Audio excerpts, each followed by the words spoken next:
UFC history में lightweight गोट की अगर हम बात करें तो कोई सवाल ही नहीं उठना चाहिए कि हबीब नुर्मागोमेडोव जो है यूएफसी लाइटवेट गोट है। लेकिन कई लोगों के मुंह से ये बात अभी से निकलनी शुरू हो गई है कि क्या चार्ल्स ओलिवेरा तो कहीं लाइटवेट गोट तो नहीं है। क्या चार्ल्स ओलिवेरा लाइटवेट गोट बनने की तरफ तो नहीं जा रहे हैं। क्या चार्ल्स ओलिवेरा अपना करियर फिनिश करते करते क्या हबीब से भी बड़े फाइटर नहीं बन जाएंगे।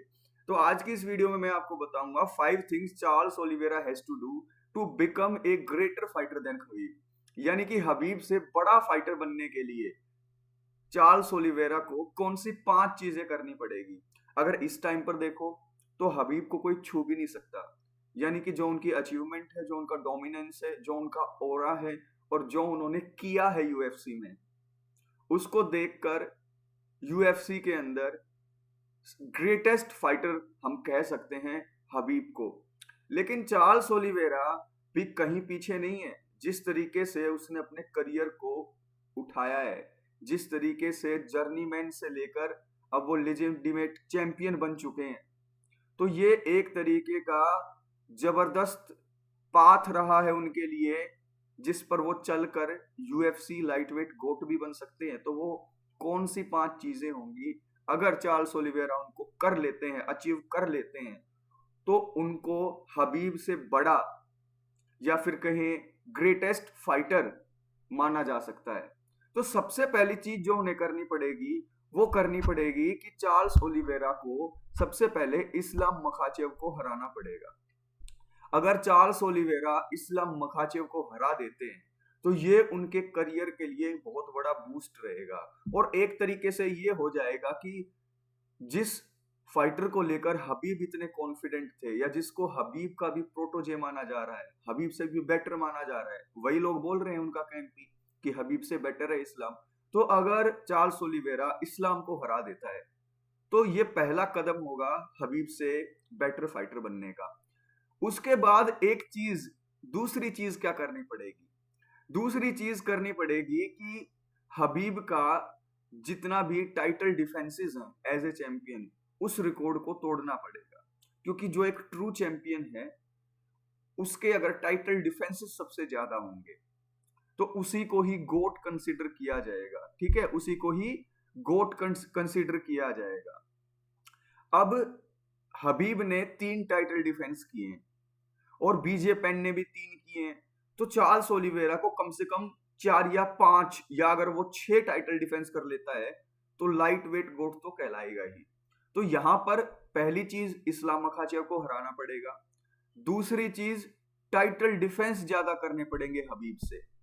तीसरी चीज क्या करनी पड़ेगी? देखिए, तीसरी चीज करनी पड़ेगी कि हबीब की विन स्ट्रीक को पास करना पड़ेगा या पार करना पड़ेगा। देखिए, यूएफसी के अंदर अगर आप विन स्ट्रीक की बात करें तो ईगल की विन स्ट्रीक है 13 लगातार विक्ट्रीज की। यूएफसी के अंदर हबीब ने 13 फाइट लड़ी है और उसमें अनडिफीटेड रहा है। तो यूएफसी में 13 फाइट का उनका स्ट्रीक है।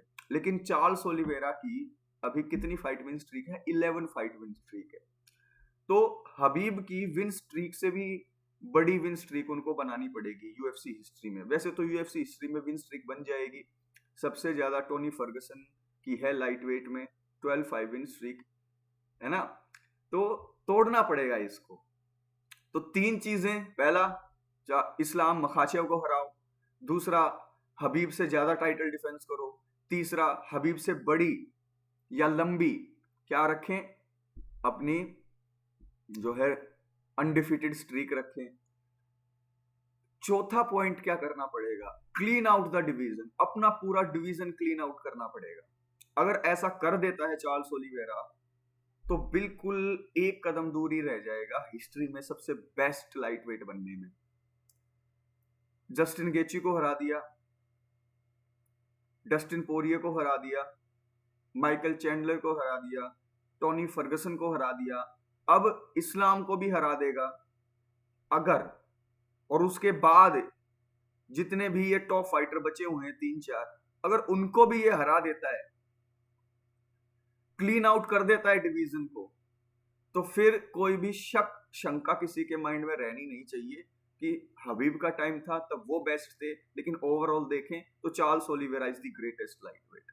तो यहां पर क्लीन आउट द डिवीजन करना पड़ेगा। और अगर जो लोग अब भी ना माने कि नहीं अभी भी हबीब ही बेस्ट है इतना होने के बाद भी, तो लास्ट पांचवी चीज अगर इसने कर दी तो फिर तो बच्चे से लेकर बड़े तक, अनजान से लेकर एक्सपर्ट तक सभी ये मानेंगे कि हाँ चार्ल्स ही गोट है। वो होगा अगर ये वोल्टर वेट में जाकर टाइटल जीत जाता है। ये कैप्चरिंग वाल्टर वेट गोल्ड, ये एक बहुत बड़ी अचीवमेंट होगी। अगर चार्ल्स ओलिवेरा इसको कर लेता है तो ये तो बिल्कुल सीमेंट कर देगा उसका नाम लेगेसी में। कैसे? आपने देखा होगा कि हबीब को काफी बार कॉल आउट किया गया है। जैसे जब हबीब एक्टिव थे तो जीएसपी ने कॉल आउट किया, और कोबी कोविंगटन ने भी ये बात काफी बार मीडिया के सामने कही कि हबीब को अगर आप रियलिटी में देखोगे तो वो कोबी कोविंगटन से भी साइज में बड़े दिखते हैं, लेकिन वो लड़ते 155 में है। तो कभी भी हबीब ने 155 से आगे बढ़ने की ना तो कोशिश की ना इंटरेस्ट दिखाया। लेकिन अगर चार्ल्स ओलिवेरा इस्लाम को हरा देता है, सबसे ज्यादा टाइटल डिफेंस कर लेता है, उसकी विन स्ट्रीक हबीब से लंबी हो जाती है, और अपने पूरे डिवीजन को क्लीन कर देता है, वाइप आउट कर देता है, और फिर अगर वोल्टरवेट में जाकर वोल्टरवेट गोल्ड ले लेता है, वोल्टरवेट चैंपियन बन जाता है, तो ऐसे में चार्ल्स ओलिवेरा को हिस्ट्री में सबसे बेस्ट लाइटवेट कहा जाएगा। तो ये 5 ऐसी चीजें थी जिनको अगर चार्ल्स ओलिवेरा अचीव कर लेता है तो he will become a greater fighter than Khabib. क्या ऐसा हो सकता है? देखिए, होने को कुछ भी हो सकता है, लेकिन देखते हैं क्या होता है। तो ये वीडियो आपको कैसी लगी मुझे नीचे कमेंट बॉक्स में कमेंट करके जरूर बताएं, और मुझे ये भी बताएं कि UFC 280 में जो सुपर फाइट होने वाली है उसमें आपको कौन जीतता हुआ दिखाई दे रहा है। और अगर हबीब अभी मौजूद होते और चार्ल्स ओलिवेरा की फाइट हबीब के साथ होती तो आपको विनर कौन होता, ये भी कमेंट करके बताना है। और हाँ, हमारी वीडियोस को लाइक करें, हमारे चैनल को सब्सक्राइब करें, हमारा हौसला बढ़ाएं, जरूरी है ये बहुत ज्यादा। नेक्स्ट वीडियो में आप लोगों से मिलता हूं। Take care.